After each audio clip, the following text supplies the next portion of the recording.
Sir जानना चाहेंगे क्या है मामला अम्बोली पुलिस स्टेशन आप आए हैं किस बात की कंप्लेंट। सर अभी एक दिन पहले राजश्री मोरे ने एक कंप्लेन करी है। जाने माने एक इज़्ज़तदार पॉलिटिशियन है मुंबई के, उनका नाम है जावेद शेख, उनके बेटे के अगेंस्ट जिनका नाम है राहिल शेख।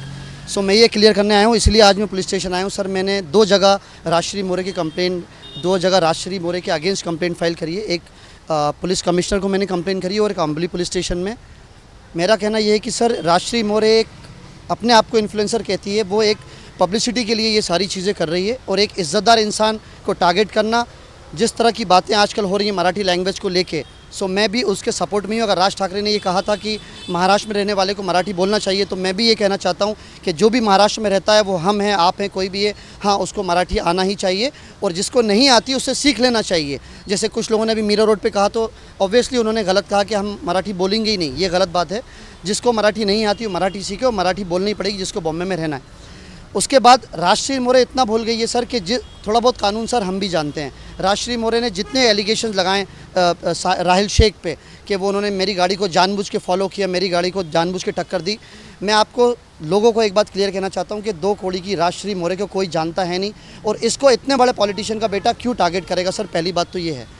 सबसे बड़ी बात, राज ठाकरे को टारगेट किया जा रहा है। राजश्री मोरे एक बहुत छोटा सा मोहरा है उसको, राज ठाकरे को टारगेट नहीं कर पाए तो जावेद शेख को टारगेट कर रहा है, उनके बेटे को टारगेट किया जा रहा है। और मैं आपको बता दूं, अगर राहिल शेख उसका नाम है, एक मुस्लिम है, तो मुस्लिम लोग सर ड्रिंक नहीं करते हैं। मुस्लिम समाज में इसको बहुत गंदा और बुरा माना गया है। अब उसकी पूरी इन्वेस्टिगेशन होना चाहिए। लोगों ने ये पता नहीं किया और ये अननेसेसरी ये बातें चल रही हैं। कहाँ से राहिल शेख आया था किसी को नहीं मालूम, उसने क्या पिया था, उसमें किसने क्या मिलाया था मालूम नहीं है। राजश्री मोरे वहाँ से कहाँ जा रही थी किसी ने उसके बारे में पता किया नहीं है। उसके बाद जितनी भी चीज़ें करी जा रही हैं राजश्री मोरे के थ्रू सर, पुलिस को गुमराह किया जा रहा है, लोगों को गुमराह किया जा रहा है।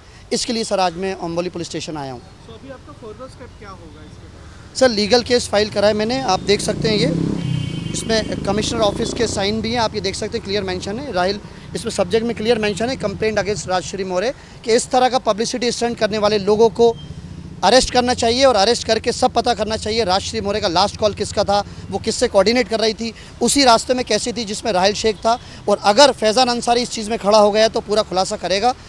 जिस तरह राहिल शेख पे सर इल्ज़ाम लगाए जा रहे हैं, उसको मैं क्लियर करके रहूँगा, कोर्ट में भी साबित करूँगा राहिल शेख की इसमें कोई गलती नहीं है। जिस तरह की चीज़ें उसके अगेंस्ट हो रही हैं, जितने लोग मिलके कर रहे हैं, उसके बाद राजश्री ने लोगों को भी जमा किया, अपने लॉयर को भी बुलाया, पॉलिटिशियंस को भी उसमें इन्वॉल्व कर रही है। तो इस तरह की चीज़ें नहीं होना चाहिए और पुलिस का इस पर सर स्ट्रिक्ट एक्शन होना चाहिए कि जो लोग इस तरह की चीज़ों को मिसयूज़ कर रहे हैं। अगर सर इन्फ्लुएंसर है, पब्लिक फिगर है, तो आपको उसके लिए लोगों के लिए पॉजिटिव बोलना चाहिए, पॉजिटिव सपोर्ट में आना चाहिए, ना कि अपनी पावर का गलत यूज़ करके इस तरह के लोगों को, शरीफ लोगों को टारगेट करना चाहिए। पहले भी राजश्री मोरे का काफ़ी नाम आ चुका है, राखी सावंत के मैटर में भी इन्वॉल्व हो गई थी, आदिल दुरानी के मैटर में भी इन्वॉल्व हो गई थी, मेरे भी 2-3 मैटर में, फैज़ान अंसारी की 2-3 चीज़ थी उसमें भी इन्वॉल्व हो गई थी, शर्लीन चोपड़ा के मैटर में भी इन्वॉल्व हो गई थी। राजश्री मोरे का सर यही काम है, मैं लोगों को बताना चाहता हूँ, एक इज़्ज़तदार इंसान को फंसाया जा रहा है। जावेद शेख एक इज़्ज़तदार इंसान है मुंबई के, उनके बेटे राहिल शेख को फंसाया जा रहा है। इस तरह की चीज़ें, और किस कानून में सर लिखा है जिस तरह के स्टेटमेंट राजश्री दे रही है कि बिना कपड़ों के आप घूम नहीं सकते, बिना कपड़ों की गाड़ी में रह नहीं सकते। उसने कहा है वो गाड़ी नहीं पहना था, मुझे गंदी गंदी गालियाँ दे रहा था।